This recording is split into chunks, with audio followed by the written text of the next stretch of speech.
জনগণ, লক্ষ লক্ষ বান্দা হেদায়েত পেয়ে যেতে পারে। আর আমার ভিতরে ইখলাস যদি না থাকে, 40 মিনিট নয় 40,000 ঘন্টা দিলেও হেদায়েত হবে না।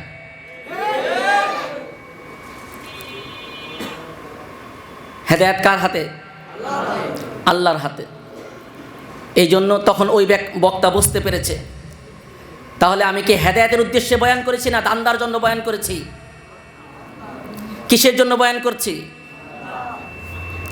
অতএব আমার ভিতরে যদি এই দর্শক শ্রোতা মণ্ডলী, এই যারা দিন পেতে চায়, ইসলাম পেতে চায়, এদের হেদায়েতের যদি আমার ফিকির না থাকে, তাহলে 5 মিনিট নয় 5 ঘন্টা দিলেও কিছু হবে না। সুতরাং তার পদস্খলন হতে পারে। আর মাদ্রাসার নিজাম এবং আন্নাদির যেই নিয়ম সমস্ত সামগ্রিক বিষয় নিয়ন্ত্রণ করে, এটার দ্বারা 5 মিনিট না, যদি 1 মিনিটে দেওয়া হয়, 1 মিনিট দ্বারা দু একটা কথা যা পারলো বললো, ওস্তাদদের দোয়া থাকলো, আয়োজকদের কমিটির আন্তরিকতা ভালোবাসা থাকলো, সবারই থাকলো, আল্লাহ তাআলা কোনো এক সময় এই 1 মিনিটকে এমনই কি আল্লাহ তাআলা মকবুল করবেন।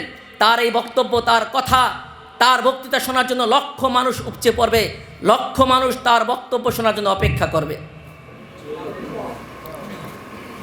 এই জন্য আমাদের সবার আন্তরিক হতে হবে, সবার উদার হতে হবে, সবাই আন্তরিকতার সাথে মহাব্বতের সাথে মাদ্রাসার এবং আন্নাদির যে নিয়ম শৃঙ্খলা আছে অবশ্যই আমরা সুন্দরভাবে পালন করব।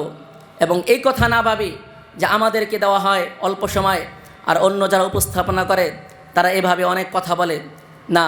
এটা শৃঙ্খলা। অনুষ্ঠানকে প্রাণবন্তর করতে হলে অনেক সময় উপস্থাপকের উপস্থিত